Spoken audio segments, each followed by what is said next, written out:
बचपन में दुबली पतली थी, शर्मीली थी, अब शोख और चंचल हो गई हैं। ये तब्दीली कैसे आई? कुछ साल से मुझे पॉलिटिक्स में बहुत इंटरेस्ट हो गया है। क्या आप इमरान खान की सियासत से मुतासर हैं या अपोजिशन की सियासत से? अच्छा, तो आप इमरान खान को चैलेंज करने का इरादा रखती हैं। क्या आप यकीन रखती हैं कि नज़र लगती है? बिल्कुल नज़र लगती है, नज़र लगती है। और मैं जब भी घर से निकलती हूँ, ये मेरा एक हमेशा से रूटीन है कि मैं आयतुल कुर्सी पढ़ के, दुरूद शरीफ पढ़ के निकलती हूँ और फूंक लेती हूँ अपने गिर्द हिसार बना के, और फिर मैं। क्या आपको भी कभी नजरें बद लगी?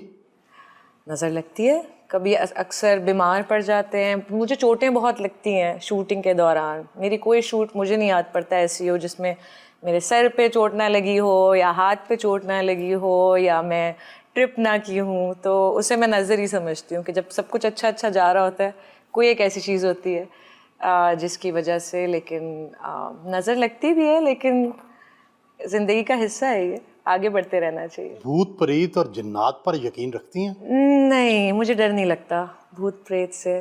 ऑल्दो आई बिलीव कि वो एग्जिस्ट करते हैं, ऐसा नहीं है कि वो नहीं है, बट उनसे, हम इंसान से ज़्यादा क्या चीज़ खौफनाक हो सकती है, मुझे लगता लेकिन है। छपकली वगैरह से तो डरती होंगी, छपकली, चूहे से। हाँ, कॉकरोच से बहुत डर लगता है, उड़ने वाले कॉकरोच से, क्योंकि वो ऐसा लगता है आके मेरे ऊपर ना बैठ जाए। छिपकली वगैरह जो है वो दीवार पे रहती है, तो उससे डर नहीं लगता, घिन आती है।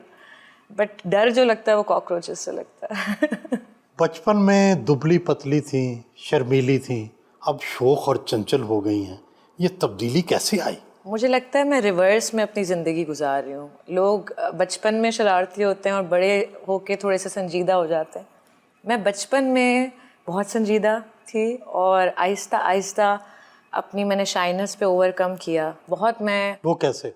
वो ऐसे कि मैं ऑब्जर्वर हूँ। मैं कहीं भी बैठी होती हूँ, मैं बहुत बातूनी वैसे भी नहीं हूँ।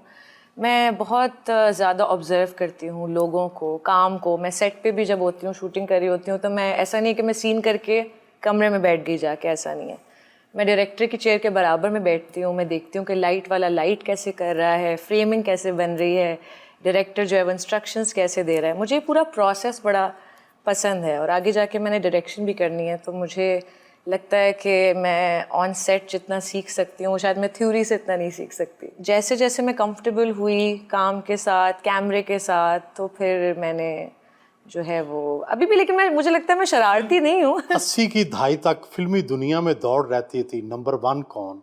रीमा, मीरा या कोई और? क्या टीवी की दुनिया में भी और आज की दुनिया में भी ये दौड़ है? मेरे लिए, मेरी नज़र में, मैं खुद अपना कंपटीशन हूँ। अगर मैं ये देखने लग जाऊंगी कि सामने वाला क्या कर रहा है और उसके बारे में सोचूंगी, तो शायद मैं अपने काम पे ध्यान नहीं दे सकूंगी। मुझे ये चीज़ मैटर करती है कि मैं अपने कल से आज बेहतर हूँ। क्या मुझ में कोई इम्प्रूवमेंट आई है? क्या मैं कुछ जो प्रोसेस है, जो लर्निंग प्रोसेस है, उसमें मैं अपने आप को इम्प्रूव करने में, अपने क्राफ्ट को इम्प्रूव करने में ज़्यादा मेहनत करती हूँ, बजाय इसके कि दूसरे क्या कर रहे हैं इसमें देखूँ।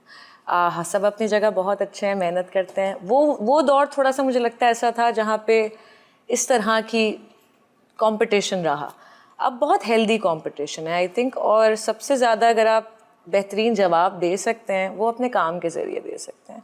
और मैंने हमेशा से अपने काम को अपना कॉलिंग कार्ड समझा है और उसी पे फोकस किया है। माशाल्लाह खूबसूरत हैं और आपको खुश शक्ल ख़वातीन में भी कई नंबर दिए जा चुके हैं दुनिया में। आप ये बताएं कि आपकी कामयाबी में आपकी खूबसूरती का कितना हाथ है और आपकी अच्छी अदाकारी का कितना? आई थिंक खूबसूरती एक बोनस पॉइंट समझ सकते हैं हम उसको, कि इट डज़ हेल्प, बिल्कुल।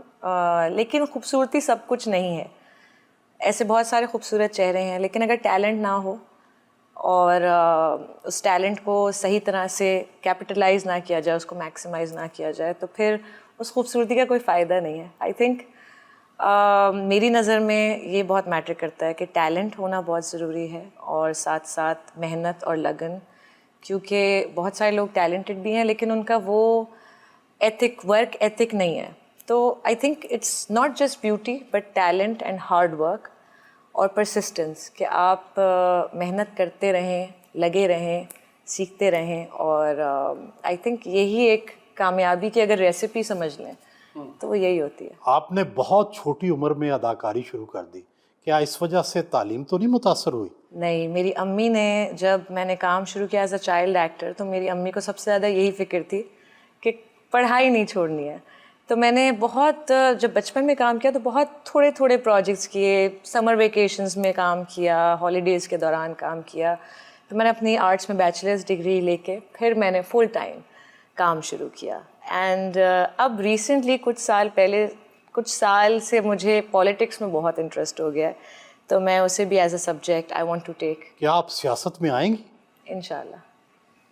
क्या आप पार्लिमानी सियासत करेंगी या पार्टी सियासत? इरादा मुल्क में बेहतरी लाने का है। अब वो पार्लिमानी तरीके से आती है या अपनी पार्टी बना के आती है, वो फिर वक्त बताएगा। क्या आप इमरान खान की सियासत से मुतासर हैं या अपोजिशन की सियासत से? मैं पीटीआई की सियासत से इसलिए इंस्पायर्ड हूँ क्योंकि उन्होंने काफ़ी तब्दीली भी लाए हैं, साथ साथ एक नई सोच के साथ आए हैं। इमरान खान एक क्रिकेटर थे पहले, तो एक जब क्रिकेटर प्राइम मिनिस्टर बन सकता है तो एक एक्ट्रेस प्राइम मिनिस्टर क्यों नहीं बन सकती? अच्छा, तो आप इमरान खान को चैलेंज करने का इरादा रखती हैं? चैलेंज नहीं, उनकी जगह किसी ने तो लेनी है आगे जाके, तो मैं भी एक उम्मीदवार बन सकती हूँ। वज़ीर आज़म की? बिल्कुल। आपकी फिल्म पंजाब नहीं जाऊंगी को काफ़ी पजीराई मिली। ये बताएं कि कराची की एक लड़की को पंजाब के कल्चर से जब वास्ता पड़ा तो उसको कैसा लगा? मेरे लिए हर रोल जो है, मैं उसके लिए बड़ा होमवर्क करती हूँ, मैं उसके लिए प्रेपरेशन करती हूँ, मैं अपने डायरेक्टर से डिस्कस करती हूँ। मैं चाहती हूँ, कोशिश मेरी ये होती है, चाहे पंजाब नहीं जाऊँगी हो या लॉर्ड वेडिंग हो या एक्टर इन लॉ हो, जिसमें मैंने एक पारसी जर्नलिस्ट का रोल प्ले किया था, उसमें मैंने अपने लहजे पे काम किया, उस पर मैंने उसकी लुक पे काम किया। लॉर्ड वेडिंग के लिए मैंने अपनी नोज़ पियर्स कराई क्योंकि वो पंजाब की लड़की का एक रोल था, उसमें मुझे पंजाबी एक्सेंट भी रखना था, डायलेक्ट। वो मुझे टाइम चाहिए होता है, अराउंड 1 महीना प्री प्रोडक्शन के टाइम, ताकि मैं अपने कैरेक्टर को अच्छी तरह से उसमें रच बस जाऊँ। एंड इट रियली हेल्प्स, क्योंकि फिर वो जब कैरेक्टर बन के सामने आता है तो लोग बड़ा उसको, वो बिलीवेबल बन जाता है। कहते हैं कैरेक्टर एक लिबास की तरह होता है। क्या आप लिबास की तरह कैरेक्टर को ओढ़ती हैं या वो आपके अंदर भी रच बस जाता है और फिर उसको निकालना मुश्किल हो जाता है? सच बताऊं तो लिबास की तरह पहनती हूँ, लेकिन वो कहीं ना कहीं उस हर कैरेक्टर के जो किरदार मैंने प्ले किया, उसके कहीं ना कोई एलिमेंट मेरी पर्सनैलिटी का हिस्सा बन जाते हैं। और क्योंकि एक आर्टिस्ट बहुत इमोशनल बीइंग है, तो वो चीज़ें अफेक्ट भी बहुत करती हैं, काफ़ी अरसे तक वो चीज़ रहती है साथ। लेकिन फिर जाहिर है एज एन एक्टर मैंने ये भी अपने आप में, मैं अपने आप को कमेलियन कहती हूँ, मैं हर रूप में ख़ुद को ढाल लेती हूँ और अपने आप को एडजस्ट कर लेती हूँ। तो कुछ एलिमेंट्स रह जाते हैं, लेकिन पूरी तरह से मेरी अपनी पर्सनैलिटी बहुत स्ट्रॉन्ग है, तो वो ज़्यादा इन्फ्लुएंस नहीं होती। मैं कोशिश करती हूँ कि मैं जो अच्छी चीज़ें, अच्छे एलिमेंट्स हैं अपने कैरेक्टर्स में से, वो अपना लूँ, और जो ऐसी चीज़ें हैं जो कि इमोशनली, बाज़ औक़ात तो छाप भी लग जाती है किसी ख़ास किरदार की, और वो अफराद जो हैं या वो कैरेक्टर जो है या वो जो एक्टर है, वो उस कैरेक्टर से कभी ज़िंदगी भर निकल नहीं पाता।